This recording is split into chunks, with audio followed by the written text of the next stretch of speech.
안녕하세요. 포유 환율연구소입니다.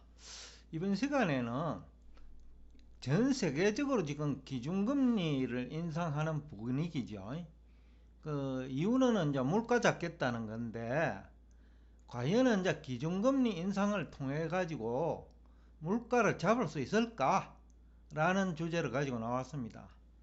우선 이제 물가가 왜 올랐는지를 알아야 되는데, 물론 이제 경제학자들은 그 돈을 많이 풀어서 그렇다, 또 금리가 낮아서 그렇다, 그러니까 많이 풀린 돈도 회수하고 그 다음에 금리를 인상하면 문제가 해결되지 않겠느냐, 이런 얘기거든요.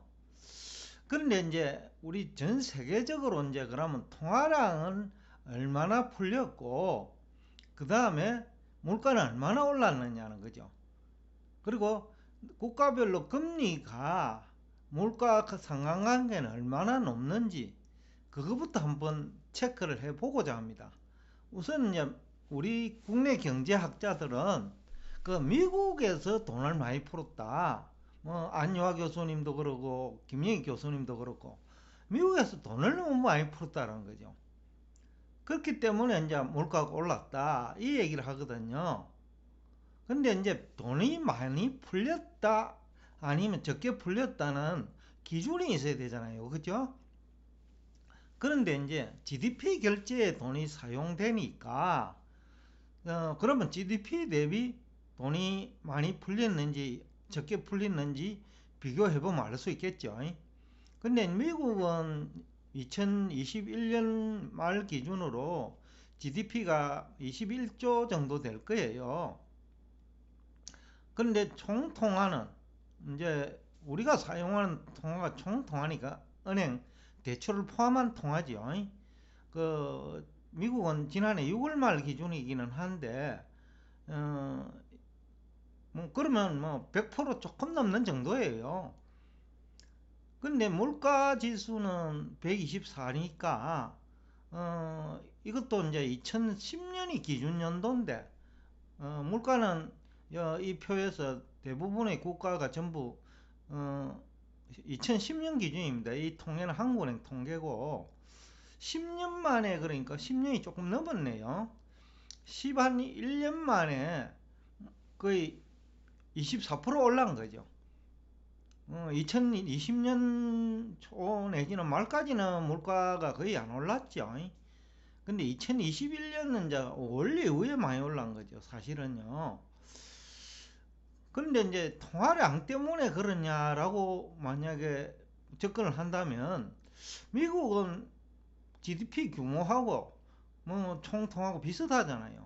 더군다나 미국 달러는 기축 통화이기 때문에 절반 정도는 미국 밖에서 돌고 있고, 그럼 미국 안에서 그 미국 GDP 결제에 필요한 통화는 뭐 10조 정도라고 보면 되겠죠. 10조 달러. 근데 이제 다른 나라보다는 그렇다 보면 작은 거죠. 그 다음에 중국이 얼마냐고 보면 중국의 GDP는 106조 위안 정도 돼요. 16조 달러를 그 환율로 곱한 겁니다. 그러니까 위안화 표시 GDP를 산출했는데, 근데 중국의 총 통화는 지난 1월 말 기준으로 243조 위안이에요. 근데 물가도 2010년 대비로 하면 더 올랐죠. 조금 더 올랐어요. 근데 보는 통화가 아닌 총 통화를 가지고 하면 그 중국은 거의 2배 이상 풀렸잖아요. 필요한 통화량 대비 GDP에, 그 다음에 GDP 결제에 돈이 사용됐기 때문에. 그러면 이제 미국의 4배 정도 돈이 풀린 거죠, 중국이. 그런데 물가는 조금 더 올랐죠, 10년 동안에, 미국보다. 근데 일본은 GDP는 570조밖에 안 돼요. 그런데 그 총 통화는 1513조 원이 3조 엔이죠. 그러면 몇 배입니까? 한 3배까지는 안 돼도 2.5배. 중국 정도 풀렸어요, 일본도. 그런데 물가는 제일 안정되었어요. 그 선진국 중에서는 제일 안정됐고 아마 세계에서 제일 안정됐을 거예요. 근데 또 금리도 일본은 정책 금리가 마이너스 금리예요.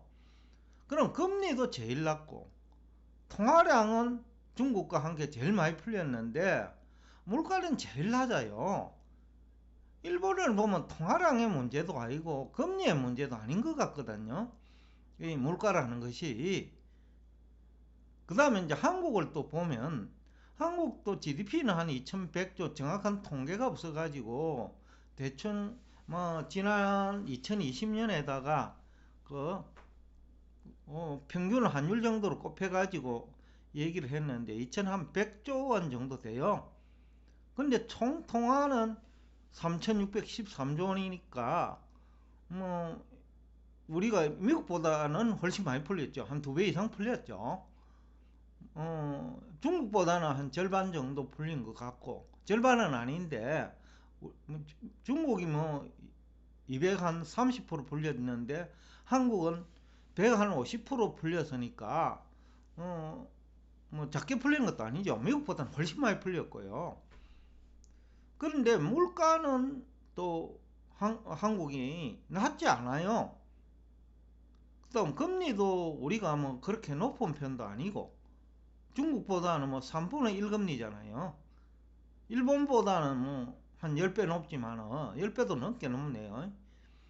근데 물가는 또 오르고 또 재미있는 것은 브라질 얘기인데 며칠 전에 어떤 분이 브라질이 왜 물가가 올랐냐, 환율하고 관계돼 가지고 이제 닭이 먼저냐 알이 먼저냐 라는 질의를 하신 것 같아요. 근데 브라질은 어떻게 보면 필요한 통화량 대비 그 총 통화입니다. 가장 작게 풀렸어요. 100%가 안 되니까. 그런데 물가는 제일 높아요 또. 2010년 대비 10년 동안이긴 한데 뭐 87% 올랐어요. 10년 동안에. 근데 정책금리는 또 브라질이 제일 높아요. 기준금리입니다. 이게요. 그러니까 이 통계를 보면 그 물가라는 것이 그 통화량하고도 상관관계가 높지 않은 것 같고 금리하고도 상관관계가 높지 않은 것 같아요. 물론 그렇다고 해가지고 물가와 그 금리가 전혀 관계 없다는 얘기도 아니에요.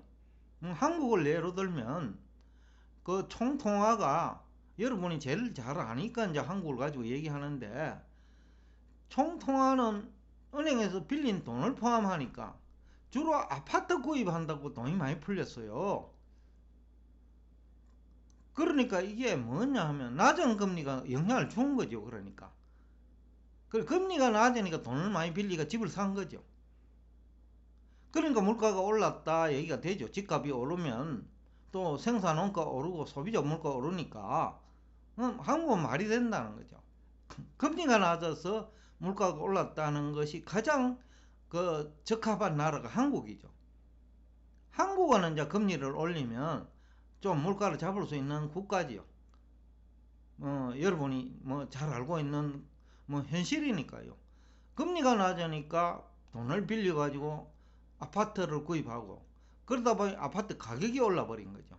또 부동산 투기 세력이 아파트 가격 상승을 유도했으니까 그러니까 돈하고 금리하고 상관관계가 어느 정도 있어요.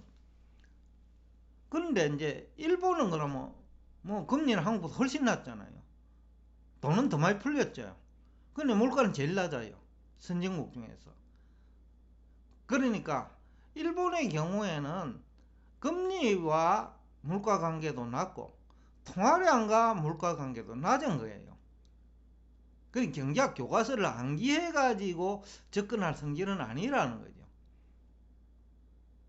중국도 통화량은 많이 풀렸어요. 근데 또 물가는 낮는데 또 도매 물가는 좀 높아요. 소비자 물가는 낮는데 여 물가 지수는 소비자 물가거든요. 그러니까 기업이 흡수를 하는 거죠. 그러니까 기업이 적자가 자꾸 나는 거죠. 이건 공산주의 시스템하고 관련돼 있죠. 한국이나 뭐 미국은 물가가 오르면 즉 생산자 물가가 오르면 소비자한테 전가시키는 경향이 있죠. 뭐 자본주의가 대부분인데 일본은 또 조금 또 다르고요. 근데 이제 브라질은 뭐 원자재는 대부분 수출하는 국가니까 농산물도 뭐 자급자족이 되는 국가고. 근데 이 애는 이제 물가 상승 요인이 환율이 올라가는 거죠. 그럼 환율이 왜 올랐냐라는 거죠. 정치 경제가 불안하니까 돈이 빠져나가 버는 거죠. 외국 돈이요. 그러니까 이제 환율이 오르게 돼 있죠. 환율이 오르니까 공산품 수입하면 공산품 가격이 오르죠. 그러니까 브라질은 그 물가 상승 요인이 환율인데 돈의 문제가 아니고 정치 경제적 문제라는 거죠. 정치 경제적으로 불안하니까 외국 자본이 빠져나가 버린 거죠. 그러면서 환율이 급등한 거죠. 2010년만 하더라도 브라질 헤아라 가치가 달러당 2헤알이 안 됐거든요. 2.0이 안 됐단 말이죠.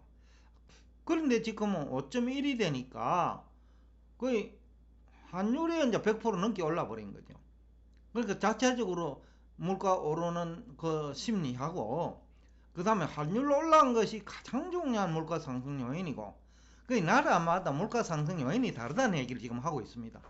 한국은 금리가 낮으니까 아파트 투기하고 이러면서 아파트 가격 상승이 소비자 물가와 그 다음에 또 생산자 물가를 끌어올렸죠. 그 다음에 일본은 그 돈도 많이 풀리고 금리도 낮지만은 부동산 시장이 안정되고 일본의 문화 자체가 저축하는 문화잖아요. 그러니까 또 그 물가에 영향을 못 줬다는 거죠. 중국은 어떻게 보면 그, 저 포유 환율 연구소 입장에서는 중국이 가장 물가 상승의 주범이라고 봅니다. 왜 그러냐고요? 빈집을 많이 지으니까 쓸데없는 원자재가 많이 필요한 거죠. 그러니까 원자재 블랙홀이죠. 원자재 블랙홀.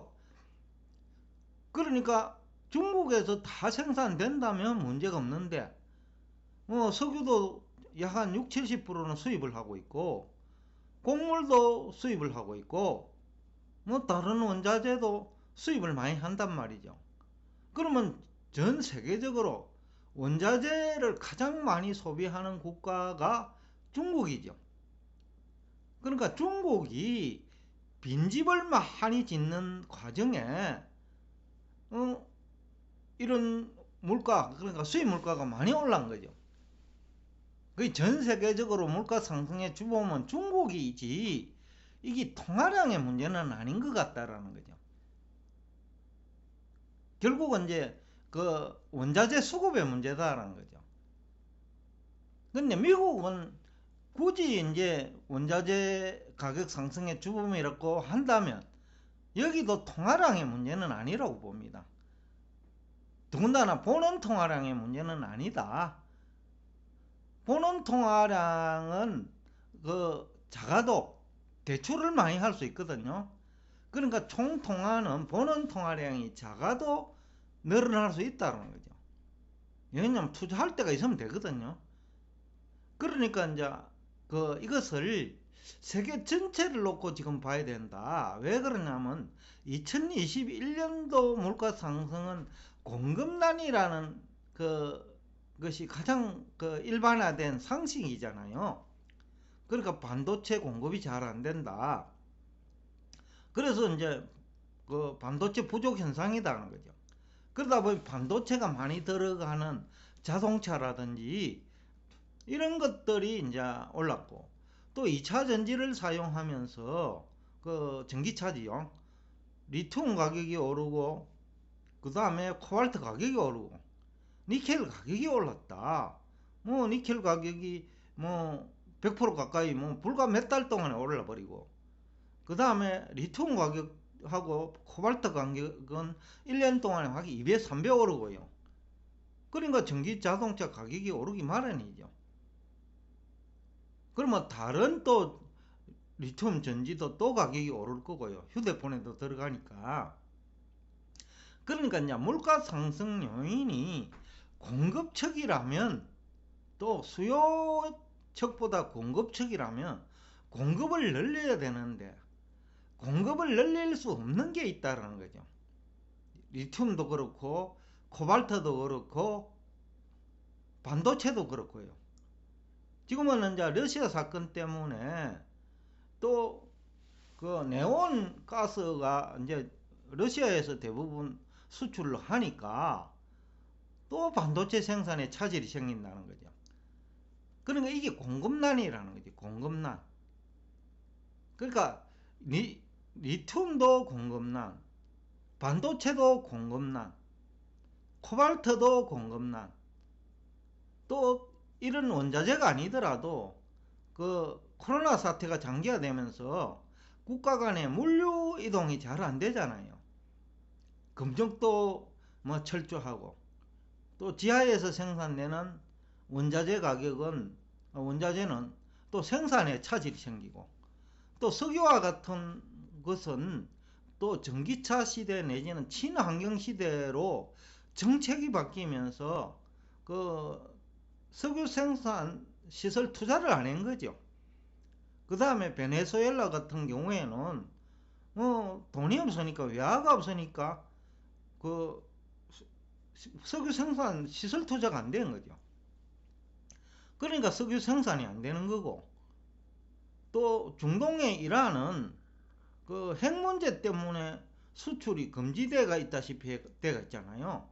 그러니까 전부 다 생산의 문제고 공급난의 문제라는 거예요. 그 통화량의 문제가 아니라는 거죠.